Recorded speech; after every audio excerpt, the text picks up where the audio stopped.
저는 야구를 참 좋아하는데요. 코로나 이전에는 한 달에 한두 번 꼭 야구장으로 직관을 갔고, 코로나 이후로는 시간이 될 때마다 중계를 챙겨볼 정도로 좋아합니다. 그런데 야구 선수들에게는 다양한 능력이 요구되는데, 그중 투수들이 갖추어야 하는 아주 중요한 능력이 바로 위기 관리 능력입니다. 위기 관리 능력은 말 그대로 위기 상황을 헤쳐나갈 수 있는 능력입니다. 예를 들면 만루 상황일 때에 다음 타석에 올라오는 타자를 삼진으로 잡아낼 수 있는 능력, 자신 있게 스트라이크를 던질 수 있는 능력이지요. 위기 상황에서 투수가 그것을 강단 있게 잘 헤쳐나가면 크게 지고 있던 팀도 그 기세가 살아나서 승리까지 도달하는 것을 종종 봅니다. 그러나 투수가 위기 관리 능력을 발휘하지 못하면 크게 실점하여서 팀이 와르르 무너져 내리지요. 우리의 삶에도 위기의 순간들이 종종 있습니다. 현재 우리는 전염병으로 인해 유례없는 관계 단절의 위기를 겪고 있습니다. 에드워드 홀이라는 미국의 문화 인류학자는 자신의 저서에서 사람과 사람 간의 거리를 네 가지로 구분합니다. 첫 번째는 0cm에서 45cm까지의 거리를 의미하는 친밀한 거리입니다. 이 안에는 연인과 가족들이 들어올 수 있고 신체 접촉이 자주 발생하며 아주 끈끈하고 신뢰할 수 있는 사이입니다. 두 번째는 개인적 거리로 46cm에서 120cm까지의 거리의 공간입니다. 친구나 가까운 지인들이 들어올 수 있고 언제든 상대를 만지거나 붙잡을 수 있습니다. 이 또한 상대를 신뢰하지 않으면 들어올 수 없는 거리입니다. 세 번째로 사회적 거리는 1.2m에서 3.6m까지의 거리의 공간입니다. 사적인 사이가 아닌 공적인 관계의 사람들이 들어올 수 있는 거리이고 서로 사생활에는 개입할 수 없습니다. 마지막으로는 공적 거리가 있습니다. 이는 3.6m 이상의 거리이며 상호적 연결을 가지는 관계가 아닙니다. 공연장에서 무대와 관객석 사이의 거리가 대표적입니다. 본래 교회는 친밀한 거리 혹은 개인적 거리 안으로 들어올 수 있는 관계들로 가득했습니다. 힘든 일이 있으면 안아주고 독려해주며 가족과 같은 끈끈함을 자랑하는 공동체였습니다. 그러나 지금은 강제적인 거리두기로 인해 공적인 거리 그 이상 멀어졌습니다. 서로의 개인적 거리를 침범하는 것이 되려 지탄받을 만한 일이 되었습니다. 끈끈했던 관계들이 어쩔 수 없이 멀어지고 동역자들과 시간을 보내는 것이 어려워졌습니다. 사람과 사람 사이의 거리가 멀어지자 많은 이들이 불안함과 우울함에 시달립니다. 전문가들은 코로나 블루, 코로나 레드, 코로나 블랙이라는 신조어들로 코로나 시대의 불확실한 미래와 대면 활동의 단절로 인해 겪는 마음의 어려움을 정의합니다. 우리에게 반드시 위기 관리 능력이 필요한 시기입니다. 오늘 말씀을 통해 우리는 어떤 방식으로 이 위기를 극복해낼 수 있을지 함께 고민해보는 시간이 되었으면 합니다. 오늘 말씀을 보면 사회적 매장을 경험했고 관계 단절의 상황에 처했던 한 여인이 등장합니다. 12해를 혈루증을 앓았던 여인입니다. 혈루증은 만성 자궁출혈병으로 레위기의 정결법을 보면 이 병을 포함하여서 유출을 하는 사람들의 부정함에 대해 기록되어 있습니다. 레위기 15장 19절에서 22절까지의 말씀입니다. 어떤 여인이 유출을 하되 그의 몸에 그의 유출이 피이면 이래 동안 불결하니 그를 만지는 자마다 저녁까지 부정할 것이요 그가 불결할 동안에는 그가 누웠던 자리도 다 부정하며 그가 앉았던 자리도 다 부정한즉 그의 침상을 만지는 자는 다 그의 옷을 빨고 물로 몸을 씻을 것이요 저녁까지 다 부정할 것이며 그가 앉은 자리를 만지는 자도 다 그들의 옷을 빨고 물로 몸을 씻을 것이요 저녁까지 부정할 것이며 12년간 이 여인이 받았던 고통을 짐작할 수 있는 구절입니다. 그가 앉았던 자리, 누웠던 자리도 부정하다 여겨졌을 뿐 아니라 그녀를 만지는 사람들, 그녀가 앉았던 자리를 만지는 사람들까지 얼마간 부정하다 여겨졌습니다. 그러니 그녀는 사회적으로 매장당한 삶을 살았다라는 표현이 적절합니다. 아무도 만나지 않고 그 누구와도, 심지어 가족들과도 친밀한 거리 안에서 관계하지 못하고 숨어 지냈을 것입니다. 우리가 마음 편히 외출할 수 없는 시간을 1년 정도 보내며 참 답답하다 말하는데, 이 여인은 12년 동안이나 고립의 시간을 보낸 것입니다. 게다가 이 당시에는 지금처럼 의학이 발달하여서 몇 가지 간단한 검사만 하면 병명과 병의 경중을 알 수 있는 것이 아니었기 때문에 병이 지속되는 기간을 보며 병의 중한 정도를 판단했는데, 자그마치 12년 동안이나 지속이 되었으니 여인의 병이 매우 중한 것으로 여겨졌을 것입니다. 얼마나 낫고 싶었겠습니까? 간절하게. 그래서 혈류증이라는 위기 속을 살아가는 여인이 처음으로 선택하고 의지한 것은 헛된 의사들을 찾아가는 것이었습니다. 마가복음 5장 26절 말씀입니다. 많은 의사에게 많은 괴로움을 받았고 가진 것도 다 허비하였으되 아무 효험이 없고 도리어 더 중하여졌던 차에, 많은 의사에게 많은 괴로움을 받았다 기록하는 것은 그저 몇몇 의사들을 찾아간 것이 아니라 숱하게 많은 의사들을 찾아다녔음을 강조하는 것입니다. 그러나 이 의사들은 그녀에게 괴로움만 주었습니다.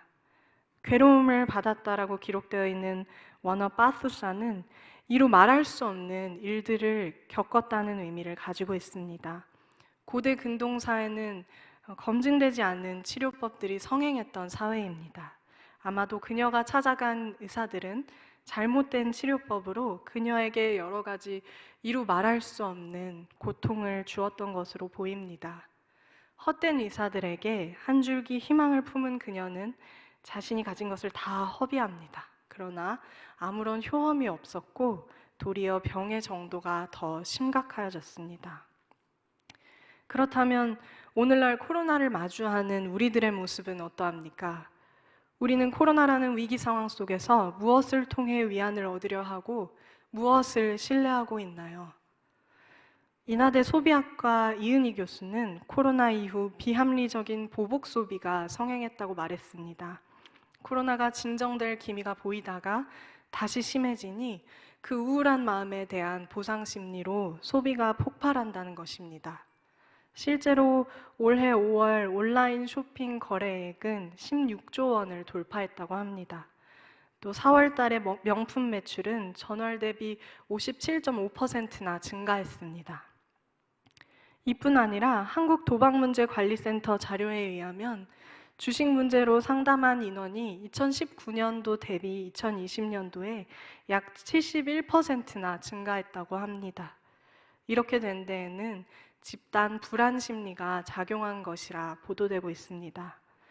이렇듯 코로나 시대를 살아가고 있는 현대인들 중 다수가 위기 상황으로 인한 불안과 우울을 회피하기 위해 물건을 사 모으는 일에 매진하거나 도박성 주식 투자에 에너지를 쏟고 있습니다.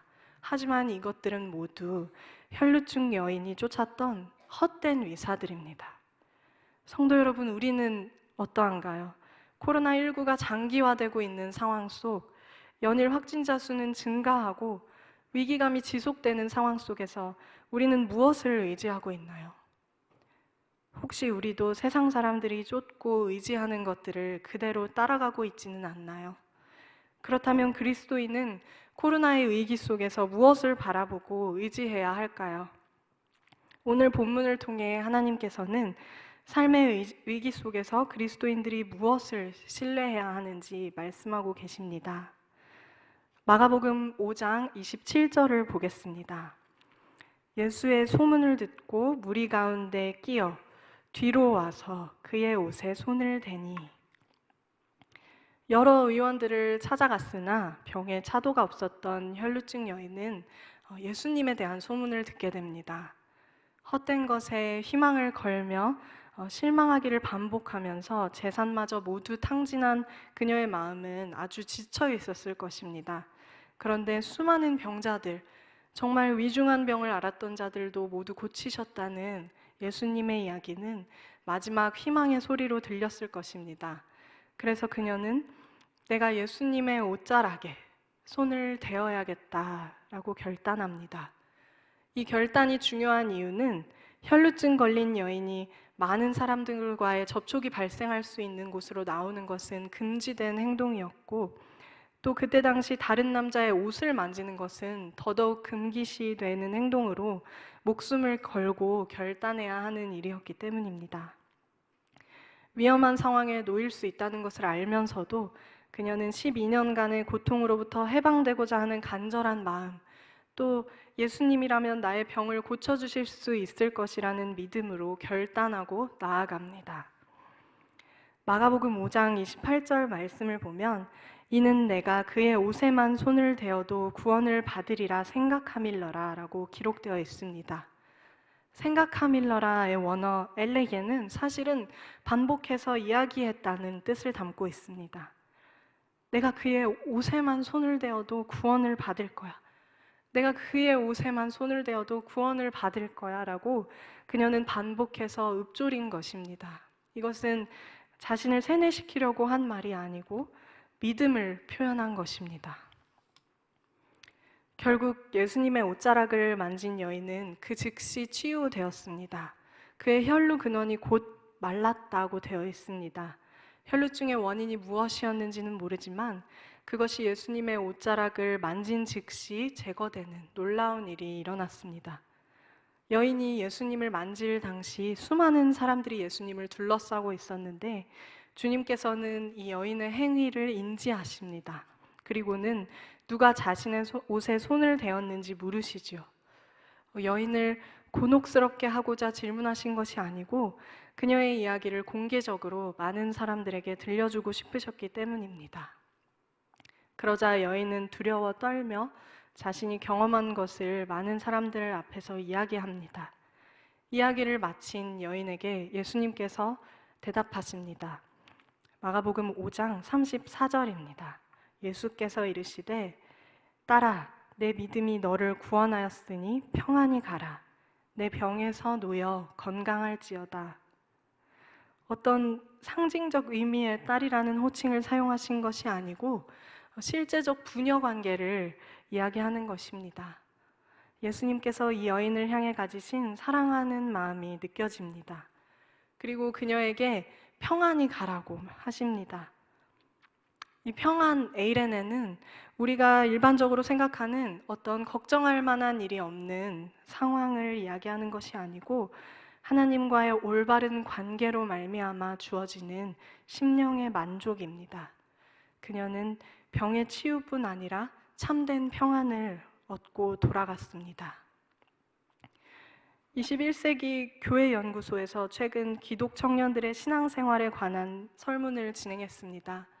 그 결과에 따르면 설문에 응답한 기독 청년의 절반 이상이 코로나 이후 예배 참석 횟수가 줄었다고 응답했다고 합니다. 뿐만 아니라 온라인 예배를 드려본 경험이 있는 청년들 중에서도 절반 이상이 예배를 드리면서 다른 일을 하거나 핸드폰을 보거나 가족들과 이야기를 한다고 답했습니다. 많은 이들이 뉴노멀 시대에 주님과의 만남을 포기하고 있는 것 같아 안타까운 마음이 듭니다. 이 혈루증 걸린 여인이 계속해서 헛된 의사들에게 희망을 걸고 예수님을 알아보지 못했다면 그녀는 구원받지 못했을 것입니다. 그러나 위기 상황에서 우리를 치유하시고 평안을 주는 참된 의사는 예수님 한 분입니다. 혹시 우리도 헛된 의원들에게 의존하고 소망을 두고 있다면 이 사실을 다시금 깨우쳐야 합니다. 우리의 시간과 감정을 낭비하게 만들고 가진 것을 전부 탕진해도 효험이 없는 것들로부터 돌이켜야 합니다. 또한 혈루증 걸린 여인이 예수님만이 나를 구원해 줄 수 있다는 믿음으로 목숨을 걸고 예수님께로 나가지 않고 여러 핑계를 했다면 어떻게 되었을까요? 외간 남자의 옷자락을 잡으면 나는 죽게 될 수도 있어. 인파 속에 섞여도 누군가 내 병을 알아보면 나는 큰 벌을 받게 될 거야. 혈루증 여인이 예수님을 포기하고 싶었다면 핑계는 얼마든지 만들어낼 수 있었을 것입니다.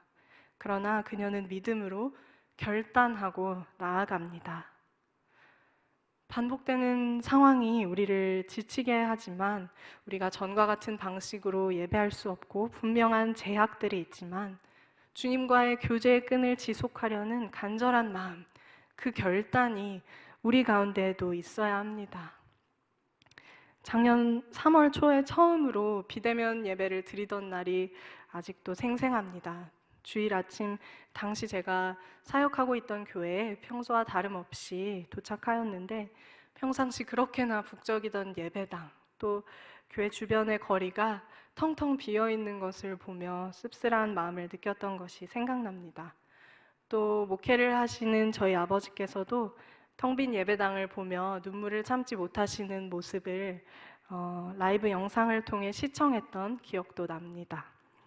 그런데 그 후 1년이 넘는 시간이 지나 여전히 비어있는 회중석을 바라보며 말씀을 전하고 있는 것이 참 마음이 아픕니다. 그렇지만 이 위기를 극복할 수 있는 우리의 능력은 오직 주님께 있음을 신뢰하며 나아가기를 원합니다. 결단이 필요한 때라는 생각이 듭니다. 헛된 위원들에게서 돌이키기로 결단하고 나의 신앙의 무기력을 핑계하지 않고 결단하여 간절한 마음으로 주님의 옷자락을 붙들 때 주님께서 우리에게 구원과 평안을 허락하실 것입니다. 기도하겠습니다. 사랑의 하나님, 이 팬데믹의 혼란한 시대를 살아간다는 것이 참 쉽지 않습니다. 이 위기를 어떻게 극복해낼 수 있을지 고민이 됩니다. 눈에 보이는 헛된 것들에 의존하여 잠시나마 위안을 얻고 싶은 마음이 들기도 합니다. 그러나 아버지, 우리가 이 위기를 헤쳐나갈 수 있는 능력은 오직 주님께 있음을 기억하게 하여 주시옵소서. 믿음으로 결단하여 주님의 옷자락을 붙들었던 혈루증 여인처럼 결단하여 주님과의 관계를 견고히 하는 지혜를 허락하시고 오직 주님과의 관계를 바로 할 때 주어지는 평안 또한 허락하여 주시옵소서. 모든 것에 감사드리며 예수님의 이름으로 기도합니다. 아멘.